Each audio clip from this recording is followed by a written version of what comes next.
Thank you for taking out time and speaking to us. So we also have Major General A.K. Sivach, who's a geostrategic expert, joining us from New Delhi. I'd like to, in fact, carry forward what Dr. Jacque had just pointed out. He's speaking about Syria, and I'll be digressing a little bit from Lebanon over here. There's a meeting that is coming up between Donald Trump and Syrian President al-Shara on the 10th. That is in a matter of just 2 days.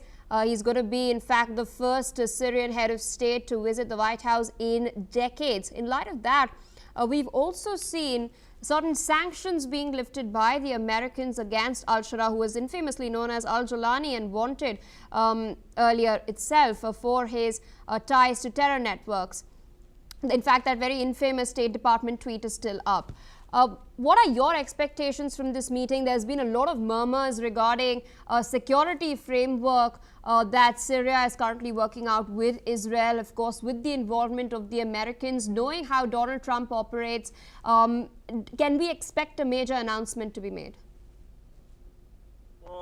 It seems that, the USA is working very hard. Donald Trump is working to find out some amicable solution. See, remember that one al-Sahara has taken over the reign. He himself was earlier a militant, and the Syria is still not totally under his control.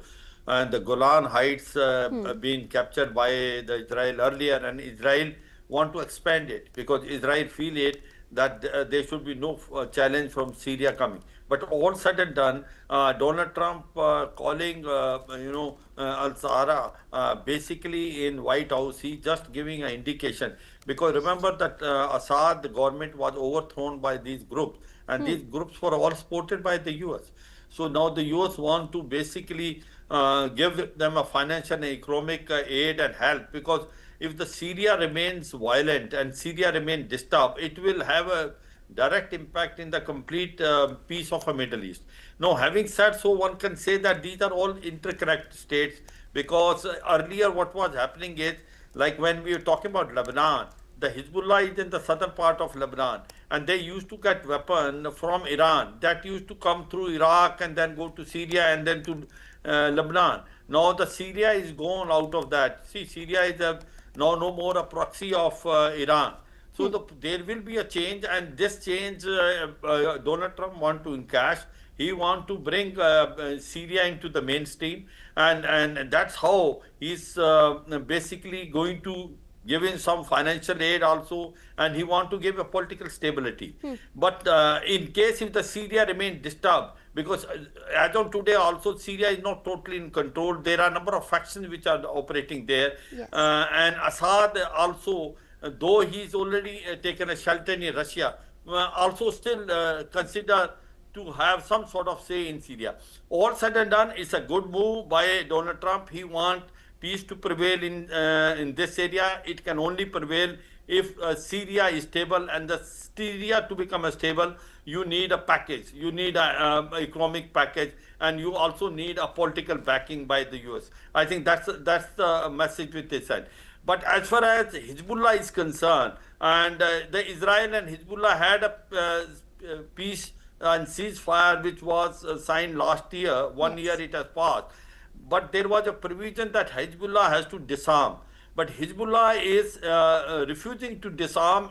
They say that they will not disarm until unless Israel stop bombarding and attacking and on their bases in southern Lebanon. Now, this is a catch-22 situation. Both the parties will blame each other. But the point today is that Hezbollah is still a force to reckon with, and Israel will like to blunt its military capability as long as possible. See, remember that there is all three proxies which are there, Hamas, Hezbollah and Houthi rebel. They are all sponsored by Iran.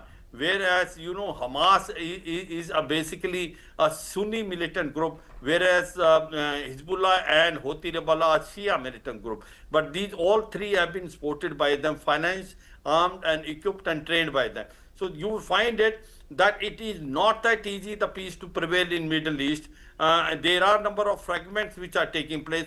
But in Hezbollah, one is very clear that Israel will not like the Hezbollah to revive again, and it will keep on, targeting Hezbollah as and when it finds the threat is emerging from the southern part of Lebanon. And same thing he's doing against Hamas. in Gaza. He is not going to remain quiet. If he feel that there is a threat which is emerging, it will strike back. As far as the Houthi rebel in Yemen is concerned, since the distance is about 2,000 kilometers, and Houthi rebels are more prevalent in Red Sea, and they are the one which are basically targeting the ships which are coming through Red Sea. Now that becomes a challenge for America also and for Israel. But all said and done, the attack which has taken place on Houthi rebel in Yemen, their military power also has been reduced considerably. Iran itself is in doldrum. There are a number of economic sanctions. Its military capabilities also to some extent been affected. You will find it that Iran does not control as much as it was controlling earlier, whether Houthi, Hamas or Hezbollah. Its control has reduced tremendously because itself it is busy in fighting against Israel as well, the US in case the attack take place. So overall one is, can say with lot of conviction what will be the next step. The US will try that Syria becomes stabilized and Syria will be given some sort of economic support and also a political stability. Indeed, I think that's a very apologies important to interject. Speaking of the US's game plan, we do know that even though Assad has in fact fled, he fled Syria last year itself, he is somewhere in Russia according to reports. You know, the Russian network in Syria that has been entrenched for years, it's still somehow operating on the ground. The Russians have a naval base at Tartus. They still have the Khmeimim air base as well. There are murmurs that the US is eyeing an air base now in Damascus. Could this then change the balance of power? Absolutely. See, no doubt about it. The Russians were defeated to some extent, but they are not out. They still hold a naval port and they have basically also an airfield under their control. But slowly and steadily, the US want to now expand their presence in Syria, and they will like that this airfield and port to come. Whether it will come of its own, or they will use a force, or they will compromise with Russia, that time will tell. But all said and done, the Syria is still very unstable, and there are a number of factions which are operating, and it is in the interest of the US is to bring stability economic and politically, and to have a full control. Remember, the Syria is considered as a hub center of Middle East. In case whosoever controls Syria, he has a key to the Middle East. You know, it is strategically so important. So I suppose that US will try its best to increase their presence there, because this Al-Sara was supported by US, and he has the one which was a main instrument which fought against Assad regime, and Assad obviously is now in Russia being supported by them. But all said and done, it is a very interesting time, and you will find it that US will like to give him all the support, make him economically more stronger, politically more stronger, and have its more control. It will expand its presence in Syria. Remember that, you know, as far as US is concerned, in 75 countries it has bases more than 800. So it will try to now control Syria, and since Syria is totally out of the control of Russian through Assad. Absolutely, sir. With that, I'd like to thank you for taking out time, of course, sharing your analysis with our viewers. In the meantime, we're now learning that Mexico and France have announced plans to boost their economic partnership and cultural cooperation. This comes as Mexico now seeks to strengthen trade relationship with Europe while still under tariffs imposed by the Trump administration. The announcement came after Mexican President Claudia Sheinbaum met with her French counterpart Emmanuel Macron at the National Palace in the Mexican capital, which marked Macron's first official visit to the country. Macron has stated that French companies are planning to continue strengthening their relationship with Mexico. Meanwhile, the Mexican president has spoken about the country's trade relations with the European Union. Listen in to what both leaders have had to say. Près de 700 filiales d'entreprises françaises sont implantées au Mexique, certaines depuis plus de 50 ans.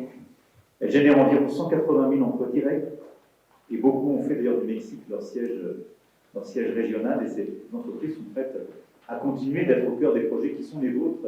Et je sais que nos entreprises, aux côtés de leurs partenaires mexicains, ont beaucoup à partager sur ce sujet, qu'il s'agisse d'aéronautique, de spatial, de développement durable, d'infrastructures de transport, d'agroalimentaire. Et donc notre volonté avec Madame la Présidente, pour pouvoir le dire, est de continuer de renforcer cela. El próximo año se renueva el acuerdo comercial con la Unión Europea, que tiene todavía muchas más ventajas que las que tenemos ahora para la relación comercial y económica.